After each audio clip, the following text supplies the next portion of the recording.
Magie magie bato pratiquer magie eza bato oyo nano ba komi na éveillé donc bato batano na niveau ya C nde bazo pratiquer magie donc ngai na pratiquer magie te ngai na pratiquer mystère ozomona mystère nde yango wana eza pouvoir oyo bino bobengaka pouvoir ya kibonzambe eza pouvoir oyo eza ya milimo nde yango wana ngai na pratiquaka ozomona magie pona eloko etumbwama ezaka faut démonter eza manifestation ka nani ya démonter même ata mutu soka za énergie ya makasi kombone pe ko otumbama na ba forme ebele oui te ngai bon eza karma na ngai donc eza par hasard te eza destin na roloba parce que nabotama ndenge wana nabotama nazala mystérieux nazala pratiquant ozomona donc ce qui fait na bandaka déjà ko pratiquer déjà avant que na zonga lisusu na vie o nde nazo vivre boy ozomona donc nabotama ndenge eza destin na ngai ngani na pona nazala pratique bon pona ngai soki ke bato bazo reconnaître que te parce que bon na ebité so ba loba nini kiza na esprit moko boy a existaka kombo na ye nani gege bon soki esprit yana za ko exister na kati ya nani ya terre na planète terre awa bon na ebité isege izala ngai parce que na domaine wana ngai ni na pratique ngane na porter kombo wana ya gege Congo France biso na bango na biso na bango ekara molai France.com site ya tolo masolo ya danger masolo kitoko. Bonjour, bonsoir fidèles de notre chaîne, bienvenue dans votre émission qui est présentée par la vôtre Audrey Luzolo, 3 fois sucré, moi c'est qui ça la sauce on est lengi. Déjà avant tout bandage, je salue mon boss Didi Dipumba à partir à France, on tapé ça sur ma chanson au Simbalissa, on talara boss dans la vedi babibo tikele politique, n'y a besoin d'abino quoi, voilà. Je salue ma maman chérie et je remercie déjà le bon Dieu de m'avoir donné le souffle de vie et puis à Oulamsanga bonne santé déjà, c'est une grâce. Et je salue aussi mon ami Roméo Matadi, Babi Lombinga de Bakongo, garçon plaisir. Rifram la douce BM, grand cielon, je vis Boudoulou, moi la soukanzambe, Bambo Tebele. Car on est dans le biso to landa esika actualité zali. Donc tokenda na micro na biso to za déjà wana tokenda na ba to sala ba émission na ba catégorie nyonso. Donc voilà, toi na limite te musique to zali, théâtre to zali et puis tokota mo ba couche mususu to simbara. Lelo na elibino o batutu, j'espère que déjà na ebi ba reconnaître ye ba yebiye Mwalim Gege ensemble na to remettre un peu solo la de tout et de rien. To lingi ba rumeur te chaîne na biso sa chaîne ba rumeur te chaîne na biso vraiment ça juste descendre sur terrain. Toyoki na munoko ya concerné yemoko éclaircir biso et puis sima tozu déjà ba solution to ba réponse na ba mituna na biso. Déjà je m'en vais saluer mon invité. Bonsoir Mwalim Gege. Bonsoir. Bonne santé. Santé ça va harmonie ezali. Qui m'ezali? Ok, Mwalim batebele balingi bayeba est-ce que kombo wana eza kombo yombo mipesa ou bien eza kombo botami nango Mwalim Gege? Oui, kombo wana Gege eza diminutif ya kombo na ngai babando benganga kombo wana depuis que naza mwana muke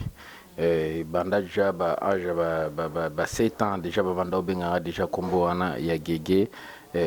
naza muke nakoli na kombo wana ti bon ngana koli mingi na milieu oyo spiritualité et ezala moi makasi ba chercheur bazala ba sage bazala ka alors que bon kombo wana babanda benga de depuis kala et puis même ba master na ngana banda kola na bango banda komona ke na banda ko essayer déjà ko sala mo ba pratique eza ya mystère soit spiritualité déjà tant on a zaki mona mukide na banda déjà ko sala da bilo mo ninga na ya spiritualité donc pardon to na katso muketo ko mawana juste les combo ya Gege na yebi que ça diminutif ya gelor na ebité soki eza parce que to ka gege na sima ya marambo ya pasteur Moïse Mbiende to ka gege est-ce que gege zalaka déjà banda kala ou bien eza diminutif ya gelo o lelo yo lati bon eza diminutif ya no gelo mais ngani mutu na bandaki babande ko benganga kombo wana depuis que naza muke bando bengana kombo wana et puis ngana lobi très bien que et côté ngana botamaki soit esika ngana botamaki ezaki sika moko ba sage bazara ba pratika bazara ba connaisseur bazalaka donc na bandaki déjà na âge wana muke wana déjà nazaki dans domaine ando sala ba pratique na niveau na ngai wana naza na mona muke na osala déjà ba pratique parce que ba parents na ngai moko baza sage bazaki bato babanda ko pratiquer osomona donc babande da ko benga kombwana ça déjà muke osomona puis na domaine wana ngai bato ba pratika ngani na ndo porter kombo wana ya gege mona ebite so izana bato musupe ba pratika ka babanda benga bango ba gege mena ndimite na ville Kinshasa na ndimite ngani na ndo porter kombo avant wana avant nani na yo ka kombo wana babwaki yango bongo batangi yango bongo ba tomboli yango na nani na musique et pas ya mutu moko ayembaka bon ngana mona ki onke bo isa ga ba énergie parce que ngana bando pratiquer da depuis kala banana za mona muke na pratika ke puis tango ngana osala makam na ngai na ba victoire bando benga mingi kana kombo ya mwalimu gege monto epela donc na côté ya centre ville ngai ni mutu na ibani mingi na kombo wana na domaine oyo ya musique sport politique ngai déjà bato bayebi ke eza na mutu moko travailler kama kasi na centre ville oyo ya aida kabatu grâce à connaissance oyo azana yango kombo na ye gege moto epela donc dans pratiquer dans ça là déjà succès déjà na centre ville déjà depuis kala que pratiquer na kombo wana ya gege maître gege. Donc c'est OK, d'accord, c'est ça, voilà, maître Gege a expliqué tout clairement déjà. Kombo na ye banda kala déjà na makambo na réponse na yo na outu ko retenir le moment ko lobi que avant même ba musicien ba yemba donc déjà ozo confirmer que toyoka kombo ya Gege wana na musique pe ya moko na biso ya ba musicien chrétien o biso no soto yebi on télé non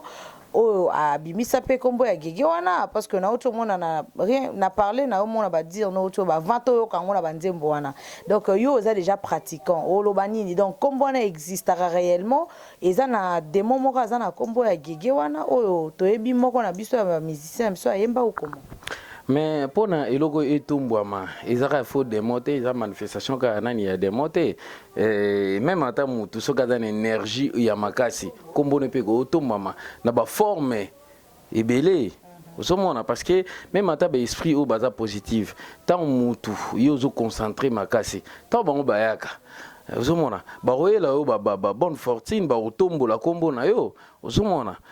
donc bakoki ko se manifester na ba forme ebele soki même ata esalame na forme wana bon pona ngai soki ke bato bazo reconnaître que te parce que bon na ebité so ba loba nini kiza na esprit moko boye a existaka kombo na ye nani gege bon soki esprit yana aza ko exister na kati ya nani ya terre na planète terre awa bon na habité isege izalangai parce que na domaine wana ngai ni na pratika ngane na porter kombo wana ya gege bon na habité na lobité ke yende ayaki epai na ngai pona ngani na pesa ye a cité kombo wana non na lobi bongo te mais na lobi boye eza be énergie ngai na pratika ka bon ikoza pe ba manifestation na koloba peut-être na forme wana na forme ni za ba manifestation ozomona ngana ebité eza na ndeti na Kinshasa ndeto pratika biso tu eza na moto moko te oyo a pratika mystère kombo na eza Gege na ebité et puis non na monati donc c'est ça quoi. OK, c'est ça, voilà déjà tozo kene na biso na tozo kota toujours kana mozindo ya liso na biso mwalimu Gege déjà eloni ne poussa yo oya na musala o sala musala oyo ezalaki don ou bien par appel car ande zaraka ou par influence, autant que ben voilà, pour me faire de l'argent, pour me procurer de l'argent, il faut qu'un côté dans le domaine il y a Oyozo Benga déjà mystère. Oui, te ngai bon, ils a karma na ngai. Donc ils a par hasard te, ils a destin na roloba. Parce que nabotama ni ndenge wana. Nabotama nazala mystérieux, nazala pratiquant. Aux hommes donc ce qui fait na bandaka déjà ku pratiquer déjà avant que na zonga ressources na vie o ndé na zo vivre boy. Aux hommes donc nabotama ni ngani za destin na ngai ngani na pona nazala pratiquant. Ozomona oui ezate ke makamoko boye nazosala yango pona ko gagner eloko moko non bon oui soko gagner c'est bien parce que tant on a aussi la nazoko aider batu parce que tant on taille dans la difficulté ngana salici ozomona na retour na ngozanini ngai pe na bénéficier na ba bonne fortune parce que zabongo loi izabongo loi karma izabongo tant ozosala makambo et ozosala batu ba makambo ya malamu ozosala ba harmonie ozosala bien na kati ya société comment na kati ya nani ya vinde tozo vivre bon nazo salisa batu nazo aider batu mutakozana na difficulté oui nazo ko aider batu ozomona en retour nango ngape nazo bénéficier na ba bonne fortune donc ils a ko casser ba karma na ngai ya mabe ozomona parce que na kati esprit na ngai pene nazabwe naza pe na ba karma mususu biza pe négatif na kati esprit na ngai mais tant ngana na connaissance wana naza ko aider batu na salisa batu ozomona mutakozana problème na connaissance na sagesse ngana aider alors na retour ngai pe ba divinité ba nani ba esprit oyo bazali na côté ya énergie positive bango ba osani bando ela ngai ba bonne fortune bando ela nga makambo oyo ya malamu parce que nazo sala makambo oyo za na harmonie na kati ya univers donc c'est ça. Donc voilà, quand tu parles d'aider les gens par rapport au yabato, au bayaka vers yo, bayaka koluka yo benyango aide, est-ce que déjà d'un côté batu baota l'émission tout ce qui est déjà spirituel net na bason siwana ozolo bawana parce que toi tu as dit que tu ne pratiques pas de la magie, osa juste au muto ozo ça la mystère déjà différence pe oui pe ça peut différence magie bato pratiquer magie eza bato o non no ba comme non na éveillé donc bato batano no na niveau ya assez nde bazo pratiquer magie donc ngai na pratiquer magie te ngai na pratiquer mystère ozomona mystère nde yango ana eza pouvoir oyo bino bobengaka pouvoir ya kibonzambe eza pouvoir oyo eza ya milimo nde yango ngai na pratikaka ozomona magie oyo bato bazo sala oui bato asalaka bato amona ba manifestation ya magie bani tout ça manifestation ya magie wana nyosto wana tout ça isa ba illusion ozomona ngai nasalaka illusion te ngai nasalaka makambo oyo ezali vrai ya vie nasala pratikaka mystère oyo ya vie donc ngai na pratikaka mpona kotransformer poison na commission yango malamu parce que oyo ebebisaka esprit na biso karma oyo ezali négatif nde ezala ba poison ezala na molimo na biso so ngana na connaissance oyo na ko transformer yango mutu musako za na karma mo oyo ezala négatif ya mabe makamne tambola malamu te ozomona makamne tambola malamu te tamso fanda boy matanga makasi ou soit ana capacité à refonder pétam na ba bureau à cause à la ministre mais karma na ye donc esprit na ye eza pireté esprit na eza malamu te alors que na connaissance na yebi comment na ko purifier molimo na ye ozomona so na purifier nde alléger karma na ye ekosala pe ke moto wana sa nini akomi azui nani azui occasion na kosala na ba société minene na ba bureau na comment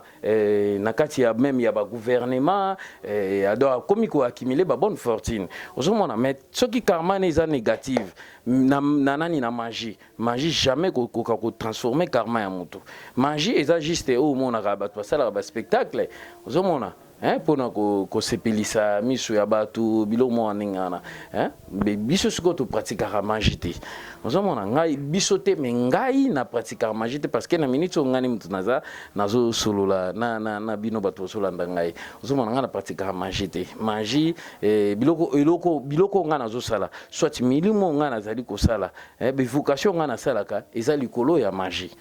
ozomona magie eza na niveau moko ya se makasi. Ok, magie eza na niveau moko ya se, voilà. Déjà makambo kokamwa pe somo mingi. Purification déjà, parce que je ne pense pas que Yomoko étant être humain aux pur, mais quand tu arrives à purifier déjà les gens, parce qu'on a dit à moi Bible, que c'est Dieu seul qui sait purifier quelqu'un. Ce qu'on a pouvoir à purification, pourtant Yomoko étant être humain aux pur, déjà ce que ça là on a nous comment qu'on arriver à purifier Moutou aussi longtemps Yomoko zana pureté. Tu penses vraiment que tu le peux? Mais dans le oui, question de bon, mon mutuye moko ndako ko décider na vie na ye. Ozomona pona yo no ozaboyi comme journaliste nzambe te ne mutu alobaki na yo faut comme ezaki réseau à partir à penser na yo. Moni nzambe aza na kati ya mutema na yo, ndo aza na kati na yo. Ozo comprendre. Donc nzambe aza na kati na yo moko. Ozomona donc raisonnement na yo ndeza am na yo donc yo moko so lobo décider oloba ketengane na minute na comme assassin donc mosala makambo oyo ya mabe ozomona o mosala makambo oyo mabe komo sani komo détourner le sous karma na oli sous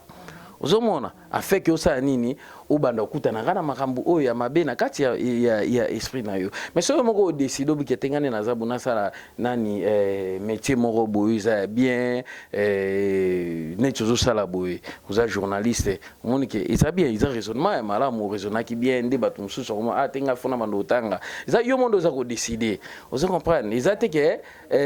nzambe talikolo nde fo a décider na place na yo nzambe ada contre-té. Pour bato mususu basala mabe olobani nikete nzambe nda contre bango nde sai non nzambe ada contre-té. Eza yo moko. Zomona tangu yo nungu zabo poni kete yangane na zabo na bikete tefona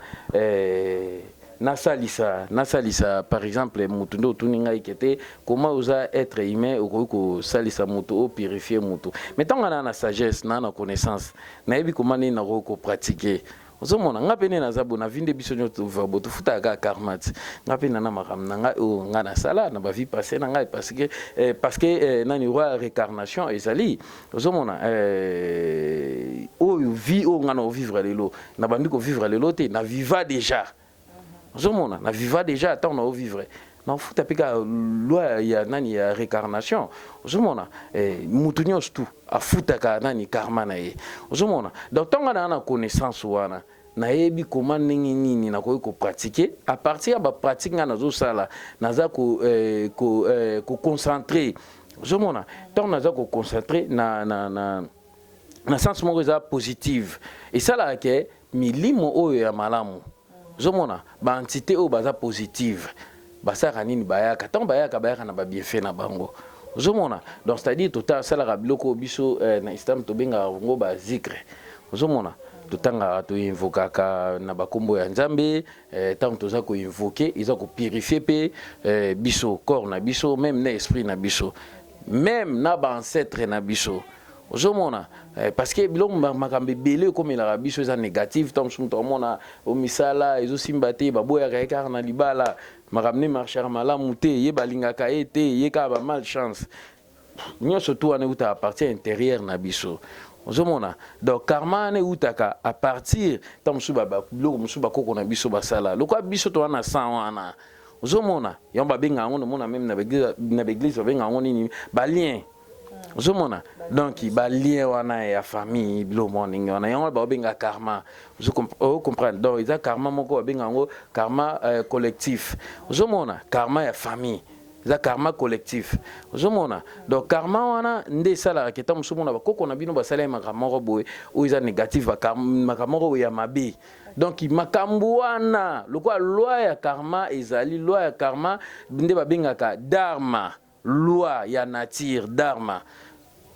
bakoko na bino tomso babomaka bato peut-être tomso kuna basala ba sacrifice moko boy négatif ya mabe ozomona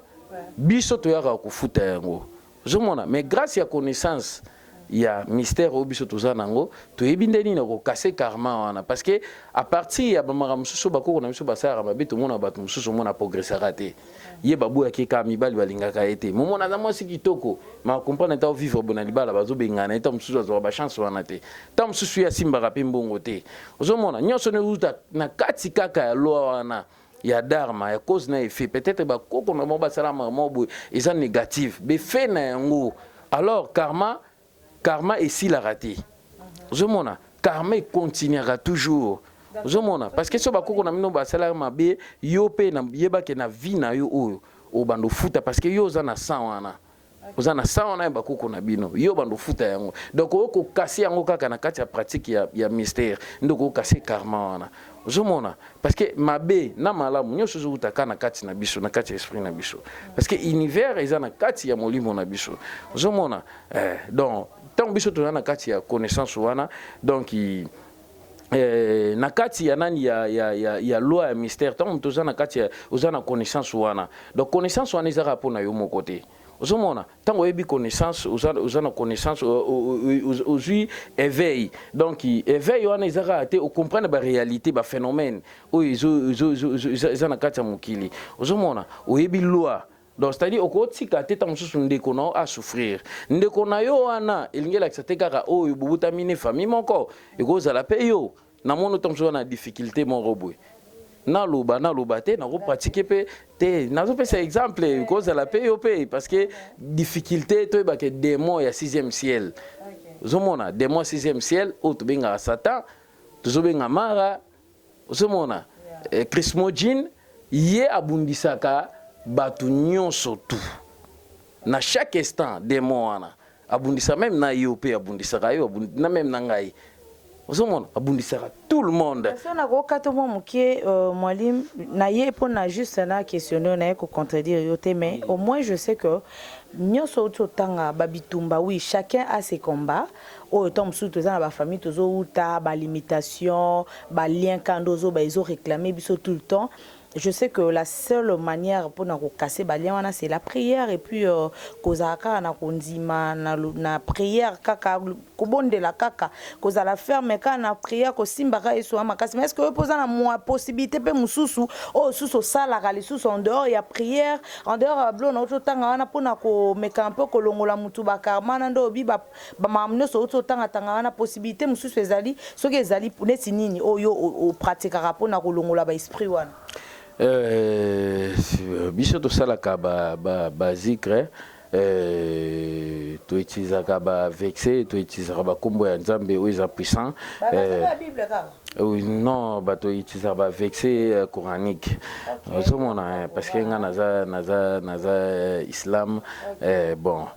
nde to utilizaka ba vexé puis to utilizaka na ba kombo ya nzambe o eza makasi parce que to sala ba recherche to yebi à partir ya kombo oyo nzambe aza na ba attribution na ye na yebi ki à partir ya kombo oyo tant naza ko invoquer na kombo oyo et ko faire transformer karma oyo eza négatif peut-être tant mutu musu azalaka ye malibala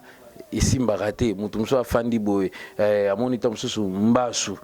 somona mbasu anazoyeba te or ke eza na makambo mosusu bakoko na ye basala donc ye fo afuta yango akofuta yango amoni ntango mosusu mbasu ekomeli ye ozomona mosusu mpe babengani na libala ata mosusu bandokanga mpe bato bandoki mais or ke ezowuta na kati ya sang na ye moko ozomona parce que tofutaka mama otesalamaka ndenge na par hasard bongo ekomeli non tofutaka parce que yo moko okofuta ya bakoko okofuta pe ya yo moko oza na karma ya mabe me makambo ozosala na kati ya société na environnement na yo ozomona ozo vivre ndeni makambo ozosala ozofuta pe karma na yo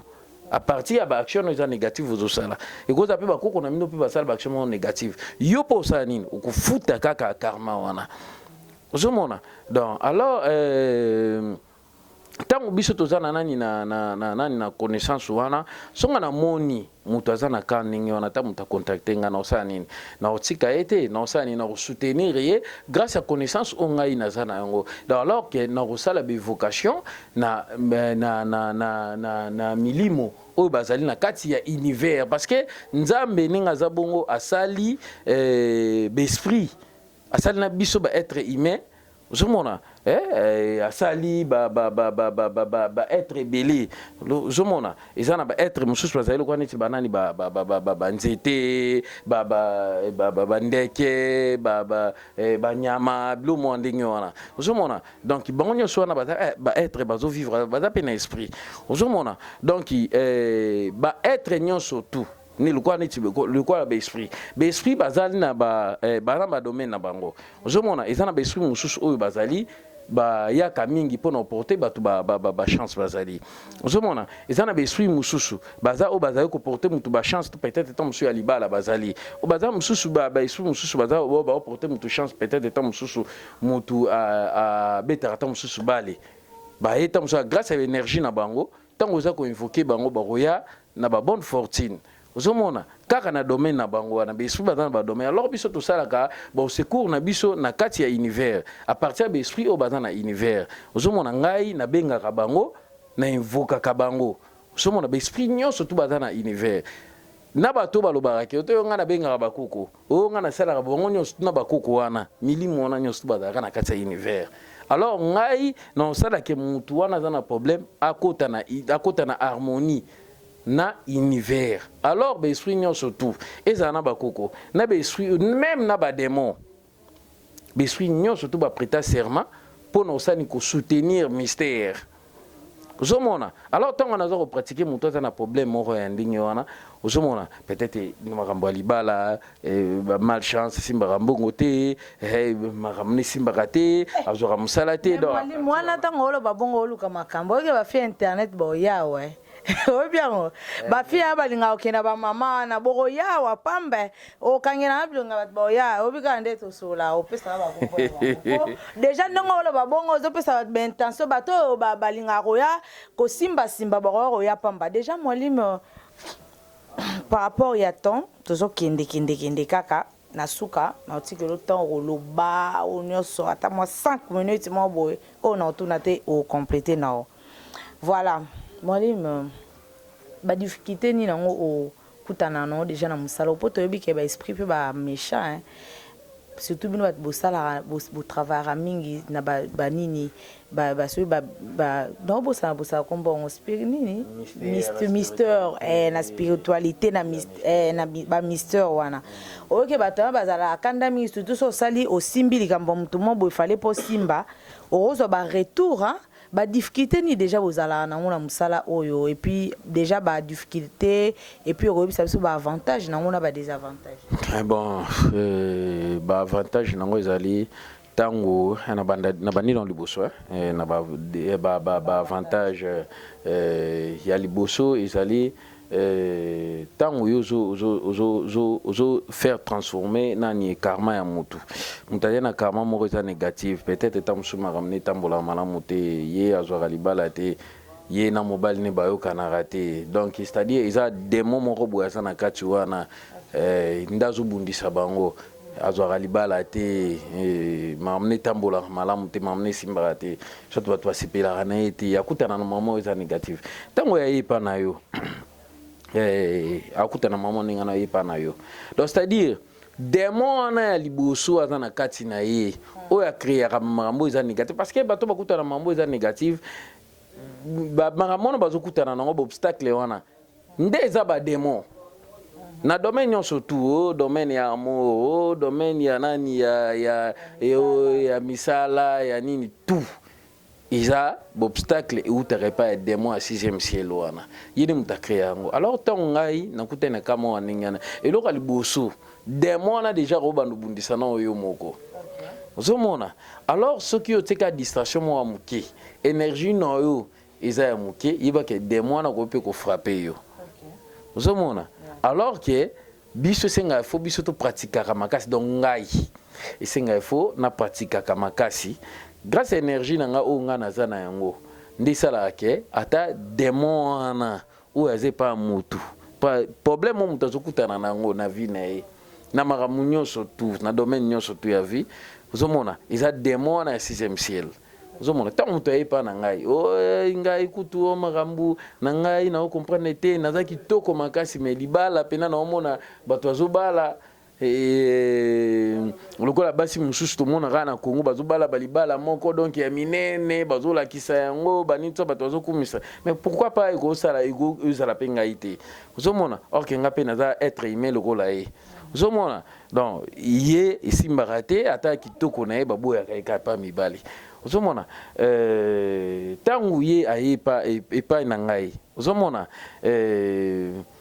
nga na kopratike ozomona na kopratike mpo na kosala nini kotransforme nani karma wana mabe wana ekoma malamu grâce ya mystère grâce ya mystère donc bevocation wana ndosala eza na milimo oyo ngai na pratikaka na bakombo na bango ozomona be esprit wana baza esprit moko baza négatif te beza milimo moko ya malamu baza na univers bango so bazosala malamu nde bango mpe bazosala nini bazobénéficier ozomona oui désavantage eza nini désavantage na oui totangi déjà avantage eza nini ntango nga nazo pratiquer mpona bato kia moto aza ta mosusu na difficulté moko boye ayepa na ngai bavantage nango eza nini nga mpe na koaccumule bonne fortune ozomona bonne fortune donc c'est-à-dire nasalisi mutu moko par exemple ntango mosusu ye abotaka te donc mutu moko oyo abotaka te soki nga na pratike epa na ye esali ke allégé karma na ye grâce ya mystère allégé karma na ye aboti mutu mosusu abalaka te mosusu mpe chance ya misala ezalaka te mosusu bazoyokana te na mobali na ye nga ntango na pratike nasali bevocation na ngai na milimo na ngai oyo bazalaka na univers ozomona esali ke allégé karma na ye asali ke azwi libala ozomona ekosala mpe mutu wana mpe ngai nakoakimele mpe bonne fortune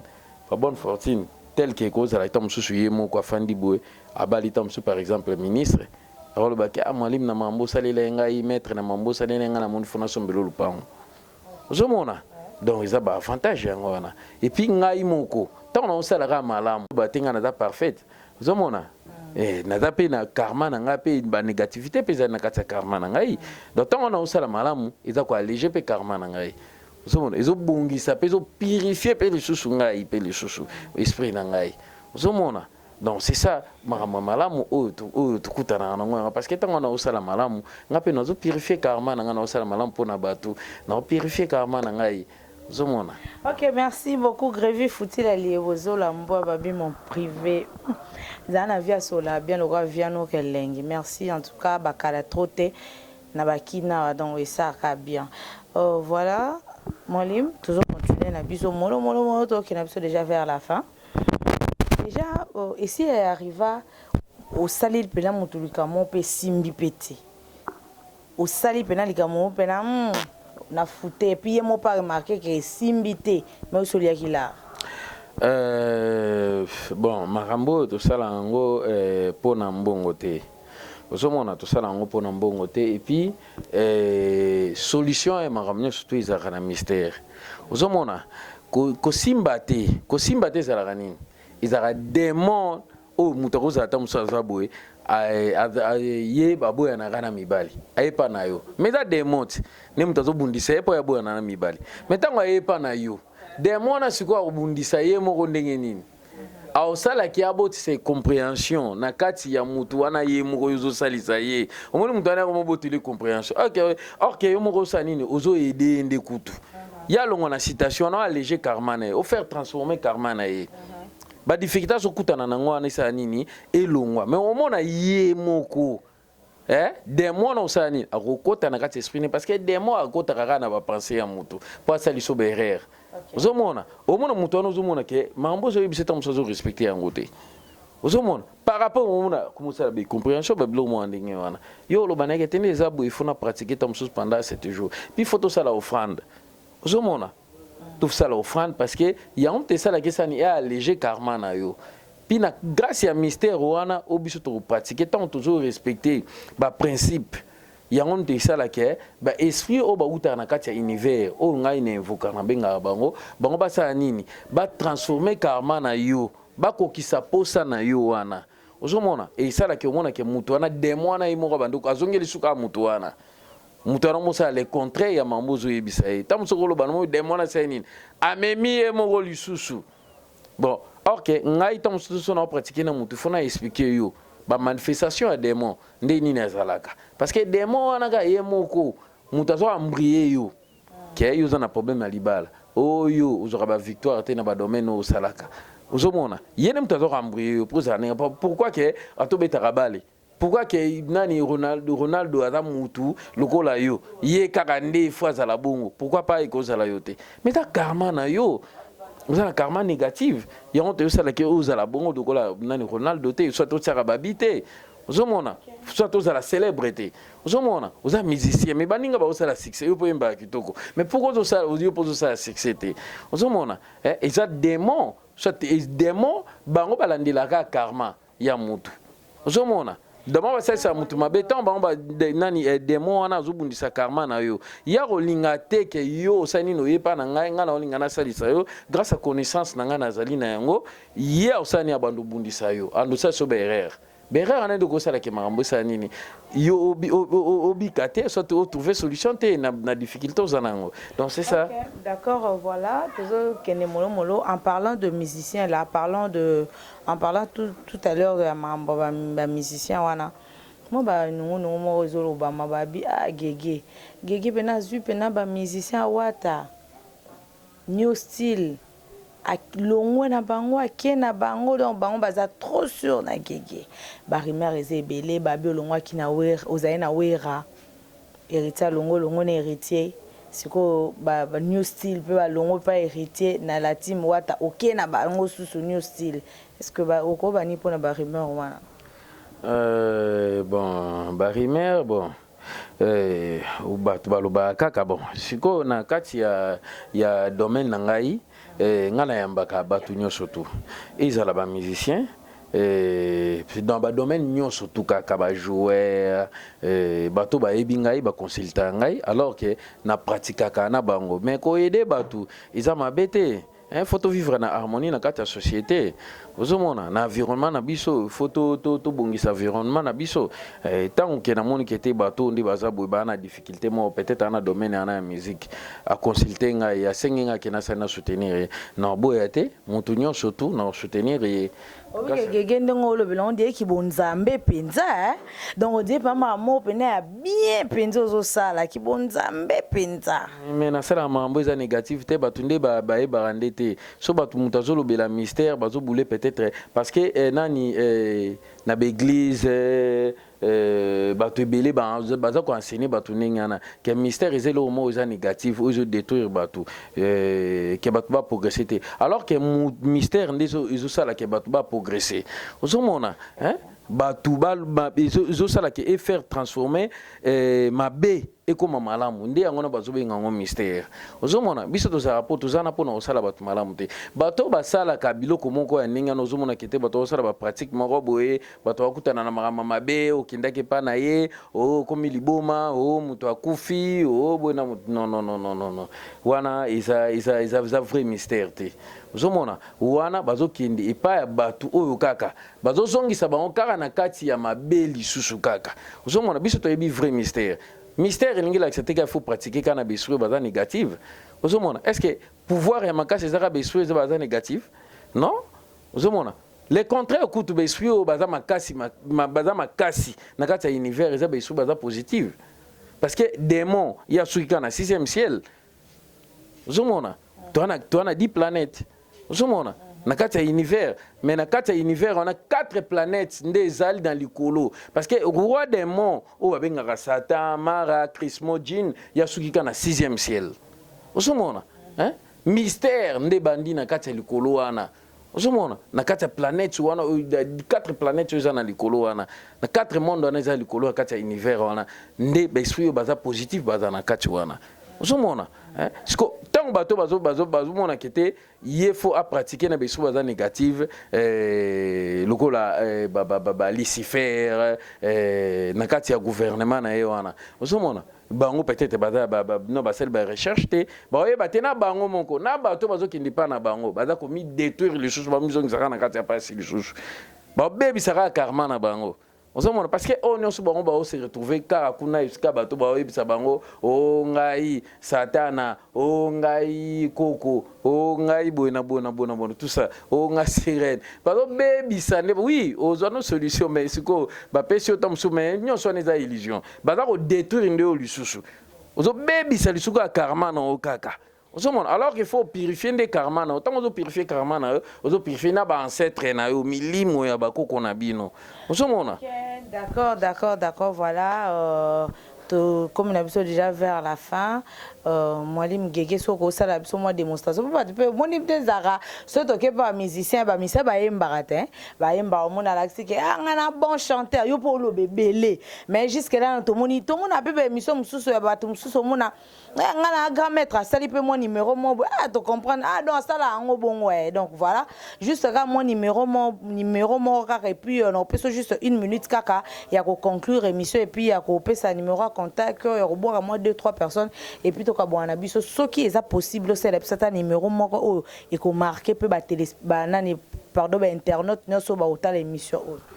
bon ngana oyebisa bato batala émission ya internet bato bazolanda ngai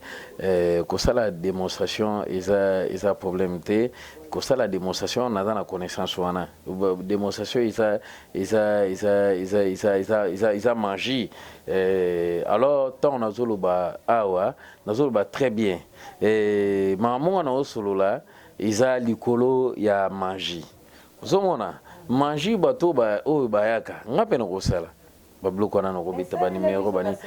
na bato batalanga déjà bayebi na sala ba makambo wana mais lelo oyo nga nazali naza likolo ya makambo wana parce que na vie des hommes il faut to développer faut se développer ka ozomona non que tant musuni naza boye niveau nazalaki nango fona tikala kaka bongo non nyonso bougeaka na kati ya vie ozomona makambo tu banda kosala ngona sali ba démonstration ya makasi na kati ya ba mission mosusu mais makambo wana te ni muteza solution bato basalelaka bato ba démonstration ozomona nde yango nizaka solution bapesaka bato te ozomona mystère nde yango wana ndiza solution ozomona ngai naza mpona kopesa nde solution mpona kopratike kopesa solution naza te mpona kosala nini kokotisa bato na kati ya baillusion non ngai naza bongo te naza grand maître naza nayebi peut-être jour mususu na oleka na émission nga na osala te mais na olakisa peut-être belève na ngai nde baosala ba démonstration oyo nyonso to kosenga bato balekaka na o baza awa na Congo o basala kokomona monene yo lobi élève na ngai asali ozomona bémission mususu koya asali mpona kolakisa kete manger eza na niveau ya C mystère nde eza likolo ozomona moto nano c'est que mettre en œuvre le manger dans ces mystères les alikolo bon on a ba mystère en haut bozala pe na ba démonstration palpable te au mutakoki au monde na pe que démonstration isa car na kati ya pratique tant mutaza na problème na nga na pratiquer pour na pratiquer mystère muta trouver solution de yango na démonstration na nga yango wana.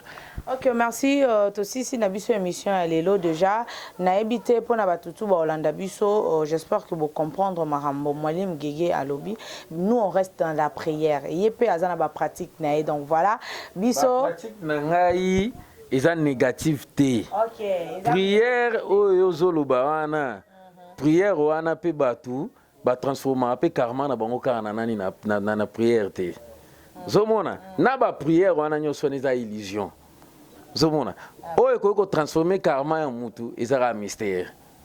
Zomona parce que na ba pasteur batubele ba otsa batuka na kati ya illusion. Ebele ba otsa batuna kati ya illusion. Donc, parce que la parole de Dieu pèse à illusion. La Bible mais Bible ozoloba na isa ba maître ba ki ko enseigner batu mais batu oyo ba komaki yango isa ba maître wana te. Neti Bible wana christianisme est-ce que Jésus muta koma Bible christianisme yo salama après Jésus. OK. Ozomona ba yo sala christianisme. ozomona mais za pe na kati ya ba illusion musu ba koti bato même enseignement ya Jésus eza vrai te yango na mtezara na nani na kati ya Bible eza na ba erreur eza belé ozomona. OK, il y a pas de problème, ma le banza be basela na bango on débatté. Bon, en fait moi je reste dans la parole. Voilà. Merci na batutu balanda kibiso, merci na Rifram la douce BM Steve ça ba Steve. Merci Makila Kilo ya nord et babionde makambo dans ba François na déjà kitoko makasi Patrick Tango songi na mikolo zo kanata grève futila liebo babi tonga kwa sila na eti donc binonde bo comprendre donc voilà. On a batutu balanda kibiso Roméo Matadi le garçon plaisir le mbinga de Bakongo à ma grande sœur chérie qui est aux États-Unis en Atlanta ana Clarisse Massé vona mbali na Jérémy et puis na banana bango en tout cas merci à mon boss merci na réalisation finale na moni bongo Christian Touré donc le beau gars en abisso déjà toujours conclure émission juste moi Lilo Basuka on a tout noté et au PC salutation na numéro à contact juste en 1 minute parce que là on est en cours derrière les temps. Bon nga nazali maître naza sage naza éveillé lelo bino boleki na bolekeli ngai awa mpona tosolola donc bato nyonso balandi ngai lelo oyo baza na besoin ya kocontacte ngai naza nanga ouvert donc motu nyonso aza na besoin kocontacte ngai na kopratique oyo aza na difficulté parce que connaissance oyo ngai naza na yango eza mpona bato nyonso te nde bazwi chance wana ya kozala na connaissance wana alors ntango na connaissance wana nakoki kopratique mpe mpona ya bato mosusu oyo baza na connaissance wana te nakoki kosalisa bango grâce à connaissance oyo ngai nazali na yango donc nazopesa numéro na ngai ezali plus 243 89 920 3700 plus 243 89 920 3700. Bon, on a pesi bato nyonso tout oyo ba mi na nga nyonso baze belé mais na otanga ndambu mukie parce que na minute oyo bango nyonso te bawa na mutu na ngai bon na pesi Michel Kitenge Mbote na pesi na famille na nyonso tout na pesi Eliwe Chinjadi Mbote na pesi Papa Isango Mbote na pesi Papa Mala Ibrahim Ochudi Mbote na pesi Eva Isia Kambote na pesi ba collègue na nganyos tout oyo ba pratika ka mystère na pesi bango Mbote na lingi bino mingi donc ba connaissance na nganyos tout Toningingi Galiano na France bato bazan libanda na pesi bino nyonso tout ba Mbote merci obosana opesa bato na ozo simba mikolo Mbote hein. New style, hein, new style. Pesa ba mbote. Namoni moko arnaqué le beau gars on a gagné le live fort namoni déjà ambulance bambote belé pakalingomba moni paso o mema bana bambote belé pakalingomba bambote donc bambote belé donc voilà bien pakalingomba adam ta harmonie dans na pc bambote ah OK voilà ngaité nga batute donc na yesa ka songi na micro na nga mon pasteur Joël que j'aime beaucoup makoba le on a raté prière désolé Moussala bambote belé na maman mon chéri hein tout skalika na yo je t'aime beaucoup à la prochaine bisous bye Congo France biso na bango na biso na bango ekara molai Confiance.com site ya Tolo Masolo ya danger Masolo ya kitoko Congo France.com